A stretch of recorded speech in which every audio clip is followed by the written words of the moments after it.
अतीत पर ध्यान मत दो, भविष्य के बारे में मत सोचो, अपने मन को वर्तमान क्षण में केंद्रित करो।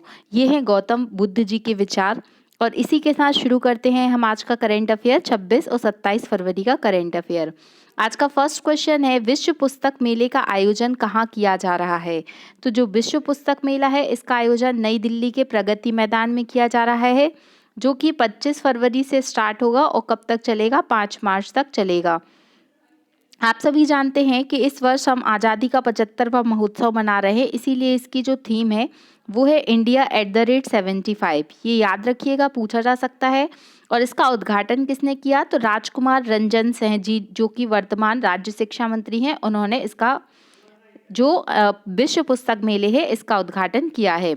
आई होप आपको ये क्लियर हो गया होगा कि विश्व पुस्तक मेला का कहाँ पर मनाया जा रहा है। तो नई दिल्ली के प्रगति मैदान में इसका आयोजन किया जा रहा है। सेकंड क्वेश्चन है, हाल ही में best adventure tourism destination award 2023 के लिए किसे सम्मानित किया गया?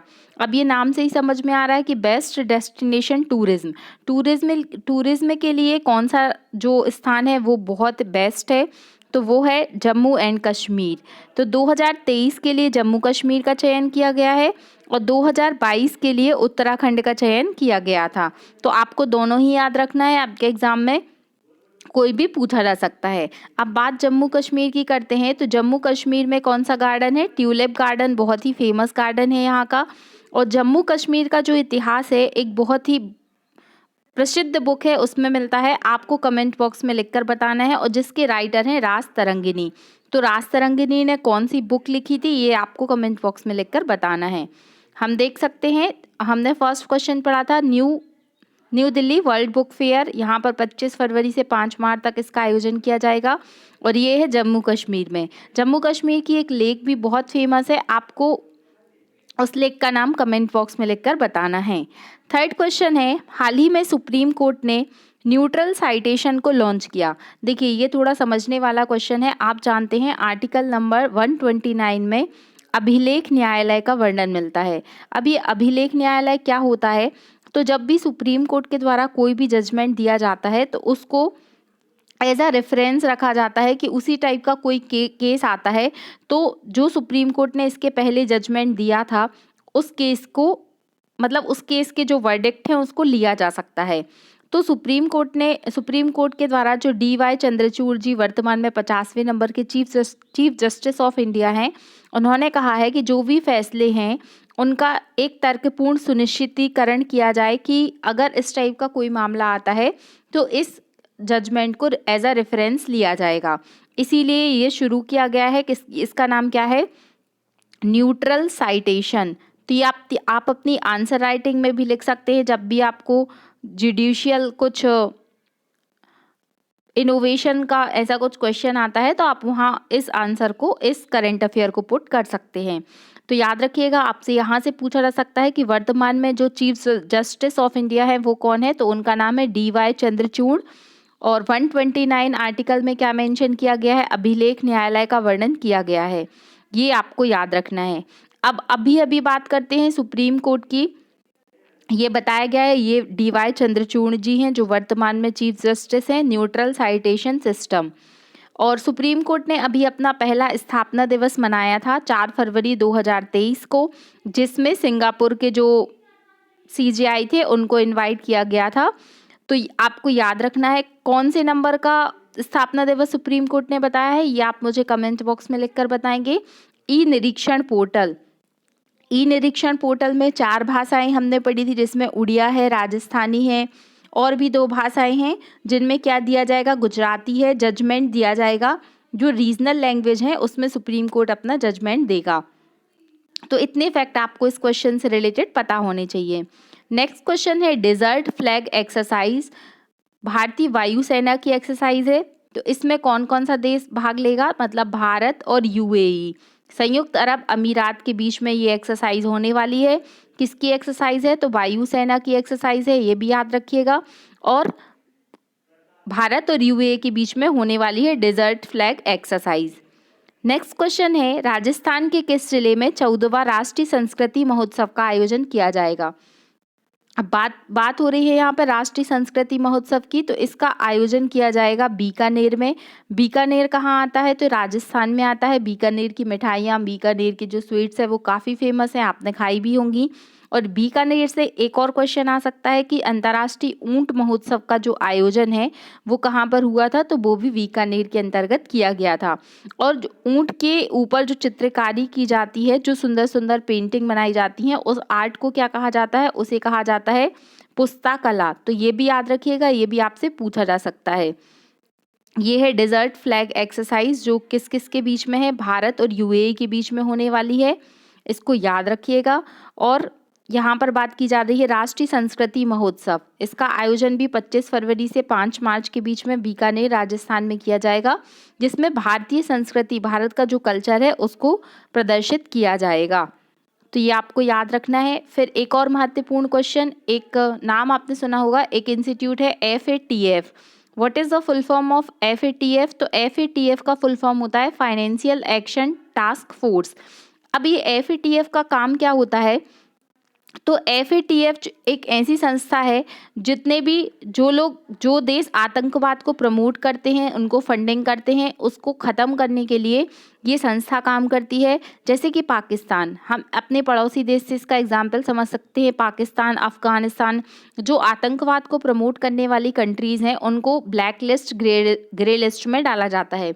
जैसे पाकिस्तान काफ़ी सालों तक ग्रे लिस्ट में था। ग्रे लिस्ट मतलब कि ये आतंकवाद को प्रायोजित कर रहे हैं, और ब्लैक लिस्ट मतलब पूरी तरीके से वो आतंकवाद को, मतलब ये साबित हो गया है कि वो आतंकवाद फैला रहे हैं। तो आपसे पूछा जा सकता है कि FATF की स्थापना कब की गई? तो याद रखिएगा 1989 में FATF की स्थापना की गई, और इसका जो हेडक्वार्टर है वो कहाँ स्थित है? फ्रांस में स्थित है। वर्तमान में FATF के जो प्रमुख हैं वो हैं T Rajkumar.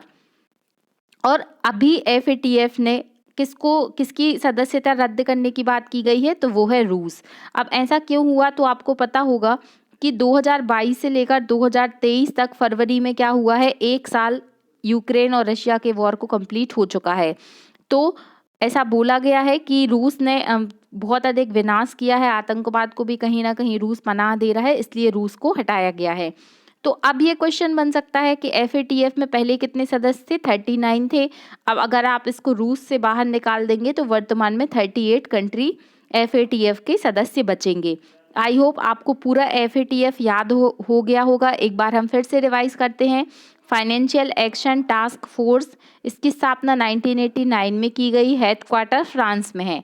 F for financial, F for France याद कर लीजिए। और वर्तमान में इसमें कितने राष्ट्र बचे हैं? तो वो है 38। और किसको बाहर निकाला गया? तो रूस को बाहर निकाला गया।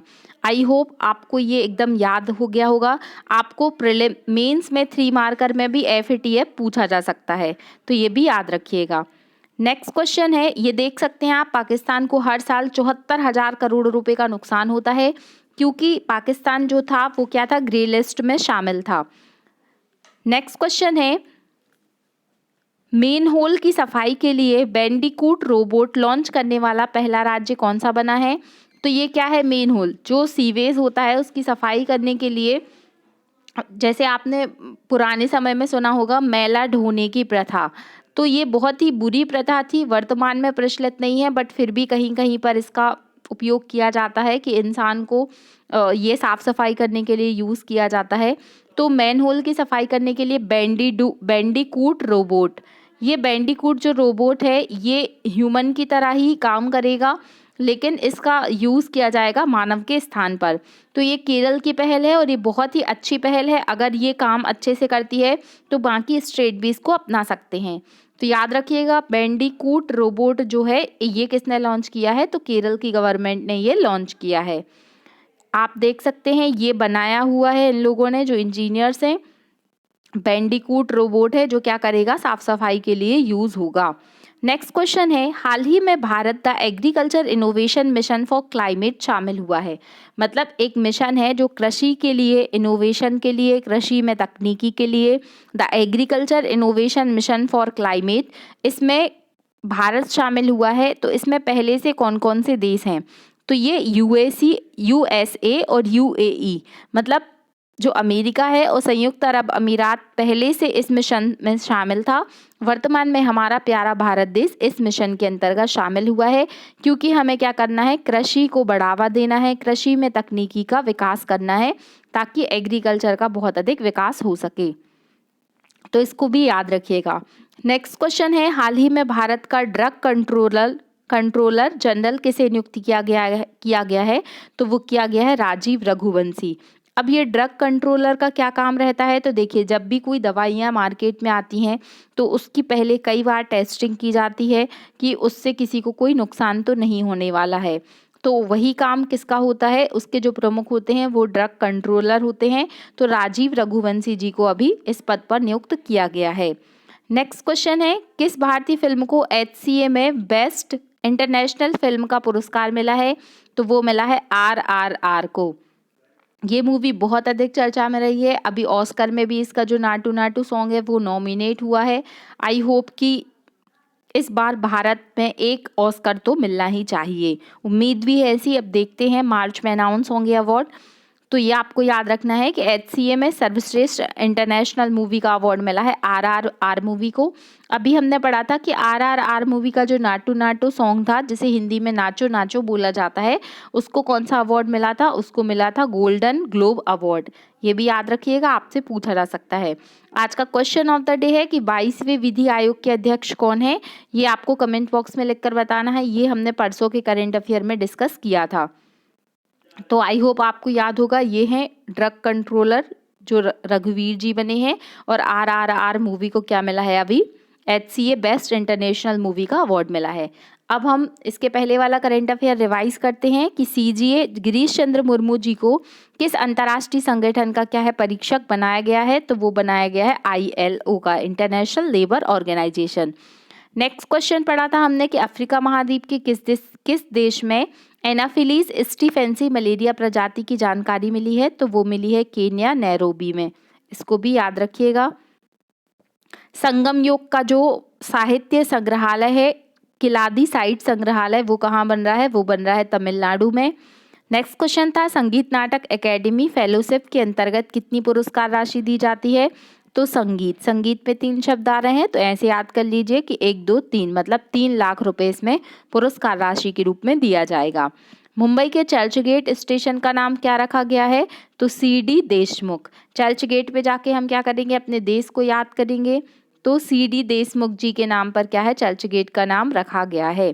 CRPF द्वारा 2023 में अपना स्थापना दिवस मनाया गया है, कौन से नंबर का? तो ये था 84वां स्थापना दिवस, और इसका आयोजन किया जाएगा छत्तीसगढ़ में। राजस्थान का लक्खी मेला 2023 का आयोजन ये हो रहा है सीकर, जो कि राजस्थान में है। लक्खी मेले का आयोजन किया जा रहा है। और 14वीं एशियाई बॉलिंग चैंपियनशिप में भारतीय महिला टीम ने कौन सा मेडल जीता है? तो ये मेडल जीता है गोल्ड मेडल। तो ये करंट अफेयर था। और लास्ट क्वेश्चन था कि नृत्यांगना कनक रेले का निधन हो गया है, वो कौन से नृत्य से संबंध था उनका? तो मोहिनीअट्टम की वो प्रमुख नृत्यांगना थी। फिर आपसे क्वेश्चन पूछा गया था कि इबोला वायरस को WHO ने किस देश से समाप्ति की घोषणा की है? तो वो देश था युगांडा। याद रखिएगा, कई लोगों ने कमेंट अफेयर में कोंगो लिखा था, तो कोंगो से उसकी उत्पत्ति हुई थी, ना कि समापन हुआ है। युगांडा इसका सही आंसर होगा। तो आपको अगर ये वीडियो अच्छा लग रहा है तो आप इसको अधिक से अधिक लोगों तक शेयर कीजिएगा। आप सभी के सपोर्ट की बहुत अधिक ज़रूरत है। अगर आपको ये कहीं से भी यूज़फुल लग रहा है तो अधिक से अधिक शेयर कीजिए। चैनल सब्सक्राइब नहीं किया है तो प्लीज़ सब्सक्राइब कीजिए। और आप टेलीग्राम चैनल से जुड़ सकते हैं, वहाँ पर आपको सारी इन्फॉर्मेशन, सारे नोटिफिकेशन मिल सकते हैं। तो डिस्क्रिप्शन बॉक्स में टेलीग्राम की लिंक है, आप उससे टेलीग्राम ग्रुप में ज़रूर ज्वाइन हो जाइए। Thank you so much. पढ़ते रहिए, खुश रहिए। जय हिंद, जय भारत।